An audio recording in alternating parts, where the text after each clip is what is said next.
অবস্থা দেখেন, এটা কি ভালো আলুর সাথে সিদ্ধ দেওয়ার কথা? আপনারা বলেন, ভালো আলুর সাথে কি সিদ্ধ দেওয়ার কথা? হ্যাঁ, এইসব বিজনেস।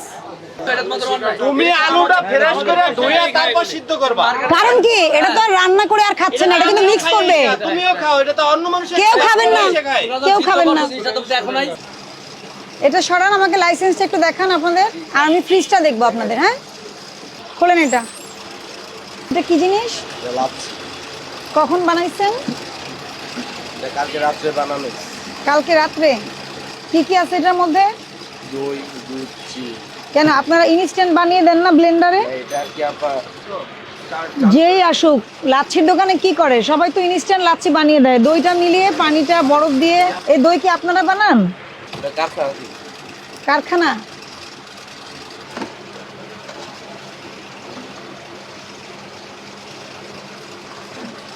এগুলো আপনার বাসায় বানান?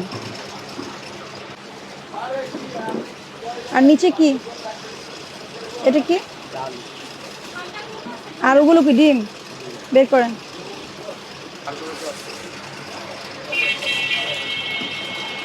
এটা কি কোনো হাইজেনিক ওয়ে হলো? আপনি কি এই পলিথিন নিয়ে ডিমটা রাখতে পারেন কিনা? একটা কথা বুঝেন, এই ডিমটা সিদ্ধ করে ফেলছেন, তাই না? এটা কিসে দিবেন আপনি? চটপটিতে।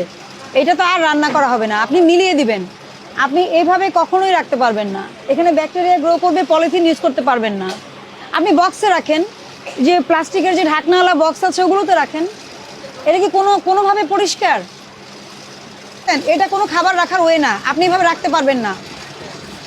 নিরাপদ খাদ্য আইনে স্পষ্ট করে বলা আছে আপনি কিভাবে খাবার রাখতে পারবেন না পারবেন না। এটা সরান, উঠান। ময়লার বালতি ঢেকে রাখবেন, ডাস্টবিন ঢেকে রাখবেন। এটা কখন বানাইছেন?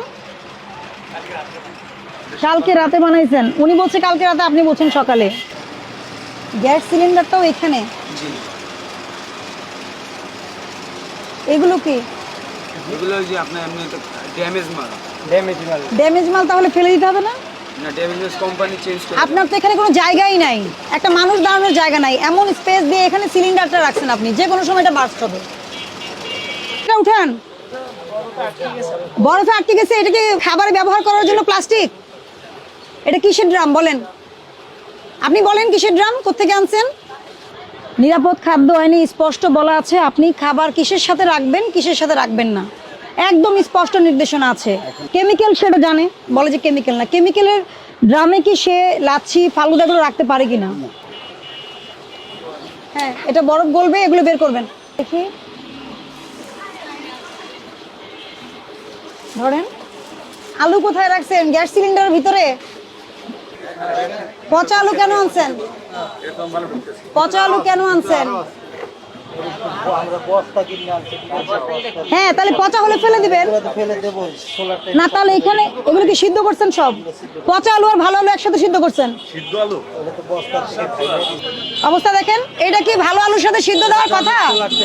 আপনারা বলেন, ভালো আলুর সাথে কি সিদ্ধ দেওয়ার কথা? হ্যাঁ, এইসব বিজনেস। আপনার মালিক কোথায়?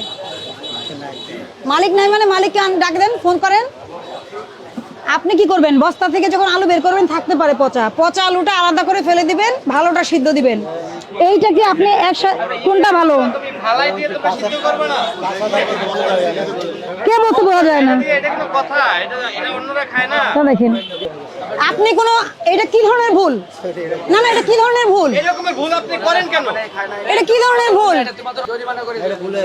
হ্যাঁ,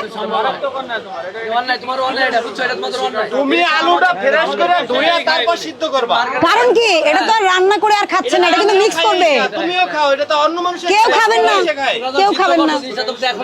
অবস্থাটা দেখেন আপনি, এটা কি না বোঝার সুযোগ আছে? দাও, লিফলেট দাও।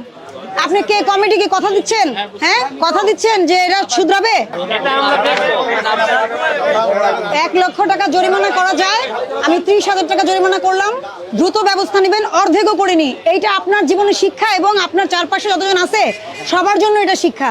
আপনার মানে কি, আপনার প্রতিষ্ঠানের যারা কাজ করছেন সবার। মালিক যে সবসময় বলবে পচা আলু সিদ্ধ করতে, এটা আমি বিলিভ করি না। এটা আপনার দায়িত্ব। আপনি আলু কিনেন, পেঁয়াজ কিনেন, যাই কিনেন, এটা আলাদা করে ফেলে সর্ট আউট করে তারপর আপনি, এবং প্রত্যেকটা কেমিক্যালের জিনিস ইউজ করতেছে, কেমিক্যালের যে বাস্কেট একটা, এগুলোর মধ্যে কিন্তু ওনার ফ্রিজে কি রাখছে উনি, এগুলোর মধ্যে লাচ্ছি রাখছে। আমাদের কিন্তু ক্যান্সার কেন বাড়তেছে, এগুলো কিন্তু কার্সিনোজেনিক, ঠিক আছে, এগুলো কার্সিনোজেনিক।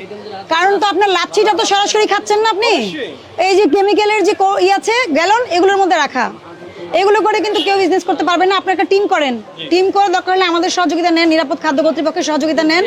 এত সুন্দর মার্কেট এই 4-5 জনের জন্য কিন্তু নষ্ট হয়ে যাবে। 2-1 জনের জন্য নষ্ট হয়ে যাবে।